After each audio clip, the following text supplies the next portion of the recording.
हमारे channel computer गुरु में। और मैं फिर से आपके लिए ले आया हूँ सी लैंग्वेज का अगला टॉपिक, वो है ऑपरेटर। पिछली क्लास में हमने बात की थी 3 तरह के ऑपरेटर्स की।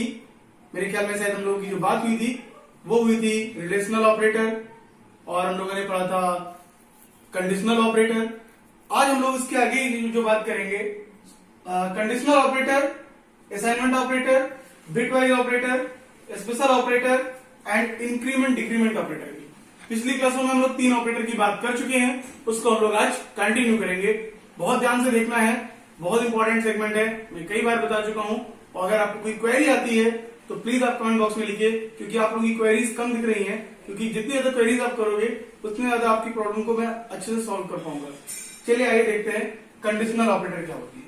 कंडीशनल ऑपरेटर अगर हम बात करें तो बिल्कुल ये रिलेशनल ऑपरेटर जैसा काम करता है। किसी बुक में इसको बहुत कॉम्प्लिकेटेड तरीके से लिखा गया है, मैं इसको बहुत आसान तरीके से आपको बताना चाहूंगा। क्वेश्चन मार्क और कॉलन सिंबल का यूज करते हैं इसमें। अगर हम लोग कंडीशन, मैंने आपको बताया था इफ के रिलेशन में कि अगर हम लोग if a is greater than b की कंडीशन लगाते हैं तो ये क्या प्रिंट करेगा, ए बड़ा है या बी बड़ा है, ये रिटर्न करता है रिलेशनशिप में। सेम वही कंडीशन हम लोग किसमें दे सकते हैं, कंडीशनल ऑपरेटर मैंने दी है, उसको कैसे दिया है। सपोज मैंने कंडीशन दे दी c is equal to a is greater than b, a and B.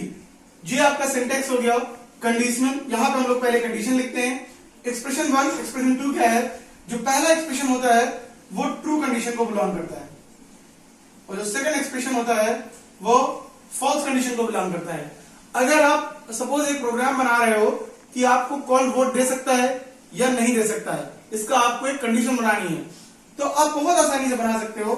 जैसे मैंने 2 नंबर के बिगेस्ट का बनाया है, 2 नंबर में बड़ा कौन सा है, हमने बनाया a is greater then b, तो a is greater then b का मतलब a बड़ा है b से, तो ट्रू वैल्यू क्या होगी, a is biggest, other will be b is biggest. मतलब जो ट्रू वैल्यू होगी वो हम लोग तुरंत बाद में लिखेंगे, और जो बाद वाली वैल्यू होगी वो फॉल्स में होगी।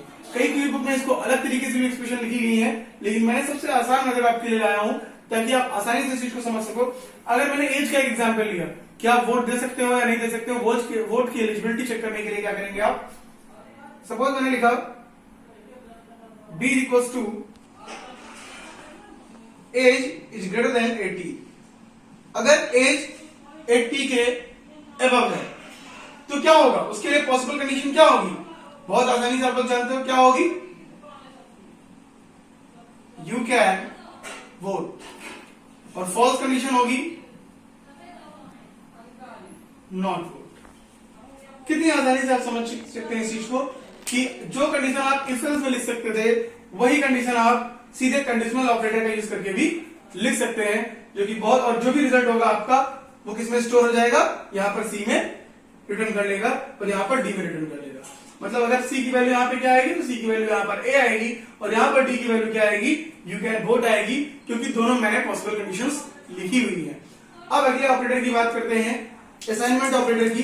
असाइनमेंट ऑपरेटर क्या होते हैं, जिनमें वैल्यू का मान रखा जाता है। इससे पहले भी हम लोग असाइनमेंट ऑपरेटर पढ़ चुके हैं। जैसे सपोज मैंने यहां पर लिखा a इक्वल्स टू 5, मतलब a की वैल्यू का मान क्या है, 5 है। कह सकते हैं कि जो वैल्यू प्रोवाइड करता है, तो आपका a की वैल्यू, ये जो 5 की वैल्यू का असाइन कौन कर रहा है, a कर रहा है, मतलब a की वैल्यू कितनी हो गई आपकी, 5 हो गई। ये होते हैं आपके असाइनमेंट ऑपरेटर, जहां पे हम लोग इक्वल टू का साइन यूज करते हैं। अब सबसे इंपॉर्टेंट ऑपरेटर, जो कि बहुत ज्यादा पूछा जाता है एग्जाम्स में, स्पेशली ओ लेवल के एग्जाम में, हाई स्कूल एंड इंटर के एग्जाम्स में इंक्रीमेंट डिक्रीमेंट के क्वेश्चंस बहुत आते हैं। Increment decrement operator. Increment decrement operator क्या होते हैं, double plus and double minus. अगर प्लस प्लस है तो इसका मतलब 1 वैल्यू इंक्रीज होगी, अगर माइनस माइनस है तो इसका मतलब 1 वैल्यू डिक्रीज होगी। अगर सपोज हमने एक एग्जांपल मानते हैं i की वैल्यू 5 है, और मैंने लिखा i इज इक्वल टू 5 और a is equal to i plus plus. अब i प्लस प्लस और a इज इक्वल टू, तो i की वैल्यू क्या हो जाएगी, प्लस प्लस करने के बाद एक वैल्यू बढ़ जाएगी, तो a बराबर क्या हो जाएगा आपका 6 आ जाएगा। समझ गए होंगे आप, क्योंकि आप देख रहे हैं i की वैल्यू पहले 5 थी, i प्लस प्लस हुआ और यहां पर वैल्यू क्या हो गई, 6 हो गई। अब इसी को थोड़ा सा एक्सप्लेन करते हैं। इसमें 2 तरीके के और होते हैं, एक होता है प्री और एक होता है पोस्ट। ये जो जहां पे आ जाते हैं, कभी कभी इसको लेके लोग कंफ्यूज हो जाते हैं, लेकिन इसको लेके कंफ्यूज होने की बिल्कुल जरूरत नहीं है। आज मैं इसका एक बहुत अच्छा एग्जाम्पल बताने जा रहा हूं, इसको देखिए और समझिए। सपोज मैंने यहां पर लिखा a equals to plus plus i. अब मुझे i की वैल्यू क्या मिलेगी और a की वैल्यू क्या मिलेगी, क्या आप बता सकते हैं? चलिए देखते हैं। प्लस प्लस i, तो i की वैल्यू सिंपल सी बात है 5 है, यहां कितनी हो जाएगी? 6 हो जाएगी। अब a की वैल्यू क्या है? अब आप देख रहे हैं प्री, मतलब a की वैल्यू यहां पे भी क्या है, अभी a की वैल्यू नहीं बढ़ी, तो a की वैल्यू क्या होगी? ये एक क्वेरी है, मैं आप लोगों के सामने छोड़ दे रहा हूं, इसको आप लोगों को करना है, समझना है कि प्लस प्लस पहले वैल्यू बढ़ेगी फिर i में स्टोर होगी। समझ सकते हैं? तो आपको ये चीज आपको करना है। कैसे आप करेंगे ये आपको मैंने बता दिया ट्रिक। a की वैल्यू कितनी होगी ये आप मुझे कमेंट बॉक्स में बताइएगा, a की वैल्यू कितनी होगी। मतलब यहां पर पहले क्या होगा, पहले वैल्यू स्टोर होगी, बाद में इंक्रीज होती है, और एक में क्या होती है, पहले स्टोर हो जाती है, बाद में इंक्रीज होती है, और एक में पहले इंक्रीज होती है, बाद में स्टोर होती है। इतना केवल आपको ध्यान रखना है इस चीज के बारे में। फिर हम बातें हैं स्पेशल ऑपरेटर के बारे में। स्पेशल ऑपरेटर बहुत सारे हैं, लेकिन एक हम बहुत इंपॉर्टेंट आपको बता दें, जो है size of operator. Size of operator की हम बात करें, साइज ऑफ से पहले हम बात कर लेते हैं बिट वाइज ऑपरेटर की। बिट वाइज ऑपरेटर में जो ऑपरेटर होते हैं वो एंड ऑपरेटर, और ऑपरेटर, एक्सक्लूसिव और ऑपरेटर, लेफ्ट एंड राइट। इनमें क्या होते हैं, इनमें हम लोग बिट पे काम करते हैं। जो भी नंबर्स होंगे, हम लोग प्रोग्राम जो होंगे उन पे बिट पे काम करते हैं। इन पे जब इसका मैं एक प्रोग्राम आपको बताऊंगा आगे की क्लास में, तो उससे आप आसानी से समझ जाएंगे बिट वाइज ऑपरेटर पे यूज करते क्या है। अब सबसे इंपॉर्टेंट ऑपरेटर की हम बात कर रहे थे, साइज ऑफ ऑपरेटर। जैसे कि मैंने आपको बताया कि इंटीजर की साइज कितनी होती है, 2 बाइट। डेटा टाइप में आपको इमेज बता चुका हूं कि इंटीजर की साइज आपकी 2 बाइट होती है। अब कैसे पता चलेगा कि 2 बाइट है? इंटीजर जो होता है, जो साइज ऑफ ऑपरेटर होता है, ये इंटीजर वैल्यू को रिटर्न करता है। अब यहां पर हमने देखा, मैंने डाल दिया int a इक्वल्स टू 10। अब रिजल्ट क्या आ रहा है, c equals to size of a, तो c की वैल्यू क्या आ जाएगी, c की वैल्यू आ जाएगी 2। क्यों?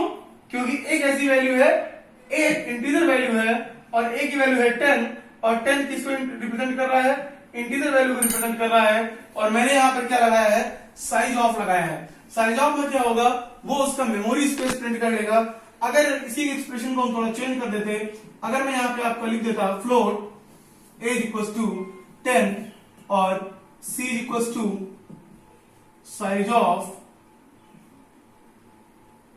a, अब जो रिजल्ट आता हमारा वो आता c इक्वल्स टू 4। क्यों?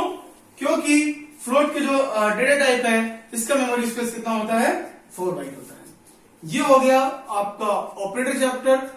ऑपरेटर चैप्टर से आपको जो भी दिक्कत हो आप मुझे जरूर बताइए, और पूरे जितने भी ऑपरेटर्स हैं इनको सबको आप लिख जरूर लीजिए, क्योंकि बहुत इंपॉर्टेंट है। और अगला जो होगा हम लोगों का सी क्लास, उसमें हम लोग पहला प्रोग्राम भी लेके आएंगे आपके लिए कि सी में पहला प्रोग्राम बनाते कैसे हैं। तो तब तक के लिए इंतजार कीजिए हमारे अगली वीडियो का।